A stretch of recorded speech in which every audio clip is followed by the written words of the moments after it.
নমস্কার দর্শক বন্ধুরা, আশা করছি আপনারা অনেক অনেক ভালো আছেন। আজকে আমি আপনাদের তৈরি করে দেখাবো ক্রিসমাস হোমমেড মার্বেল কুকিজ।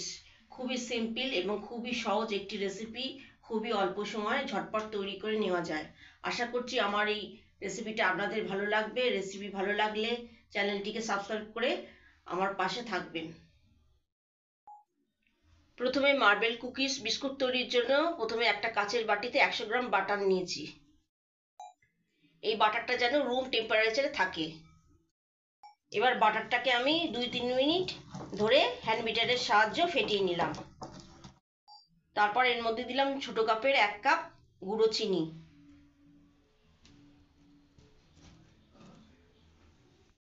এবার চিনিটাকে বাটারের সঙ্গে ভালো করে মিশিয়ে নিলাম। মিশিয়ে একটা বাটার ক্রিম তৈরি করতে হবে। এবার আমার বাটার ক্রিমটা তৈরি হয়ে গেল। তারপর এই বাটিটার উপর একটা ছাঁকনি রেখে এই বড় কাপের মাপে 1 কাপ ময়দা দিলাম। আপনারা আটা দিয়েও করতে পারেন। তারপর এর মধ্যে দিলাম 1/4 কাপ বেকিং পাউডার।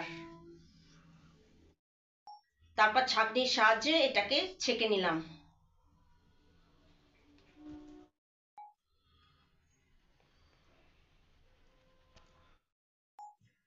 এবার এর মধ্যে 2 টেবিল স্পুন দুধ দিলাম, দিয়ে একটা ডো তৈরি করব। এগুলোকে একসাথে মেখে আমি একটা ডো তৈরি করে নিলাম। এই দুধটা দেওয়ার কারণ হলো এই ডোটা যাতে স্মুথ হয় আর সফট হয়। এবার ডোটাকে আমি দুভাগে ভাগ করে দিলাম।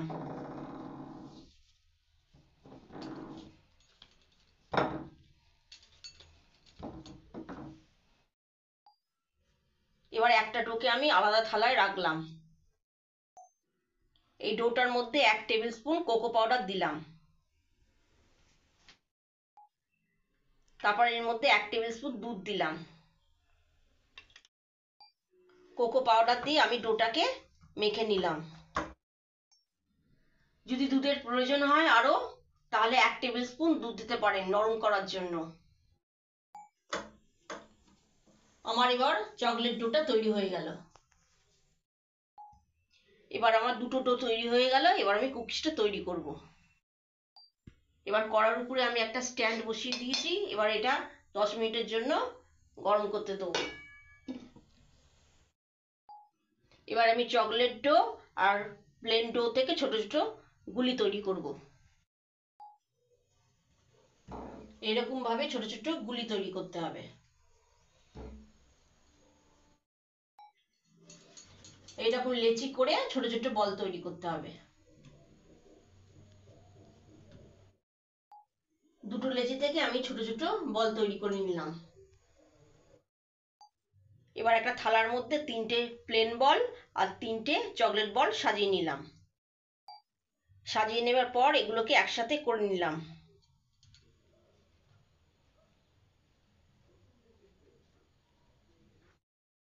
তারপরে এটাকে হাতের তালুর সাহায্যে চ্যাপ্টা করে গোল করতে হবে। এইরকম ভাবে গোলটা তৈরি করতে হবে।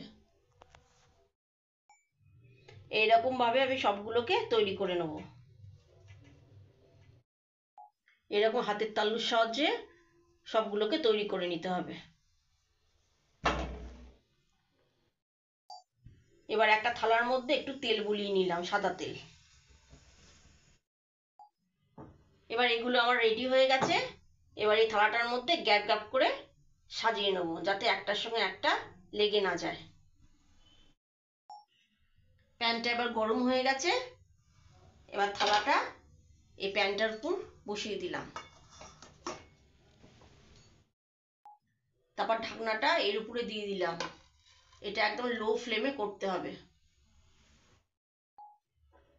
25 মিনিট পর এবার ঢাকাটা খুললাম। এবার এটা বেক হয়ে গেছে।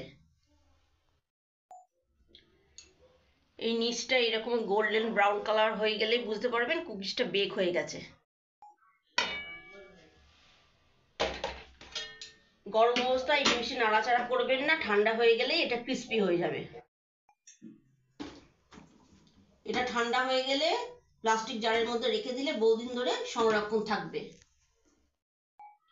বেশ আমার থালার মধ্যে তৈরি হয়ে গেল ক্রিসমাস স্পেশাল কুকিজ বিস্কুট। এটা আমি একটা ট্রের মধ্যে সাজিয়ে নিয়েছি। এই কুকিজটা দুধের সঙ্গে, চায়ের সঙ্গে অথবা কফির সঙ্গে সার্ভ করতে পারেন। আশা করছি আপনাদের কাছে আজকের ভিডিওটা ভালো লেগেছে। ঘরে এই রেসিপিটা ট্রাই করে জানাবেন আপনাদের কেমন লেগেছে। আজকের এই ভিডিওটা দেখার জন্য সকলকে অসংখ্য ধন্যবাদ। সবাই অনেক ভালো থাকবেন।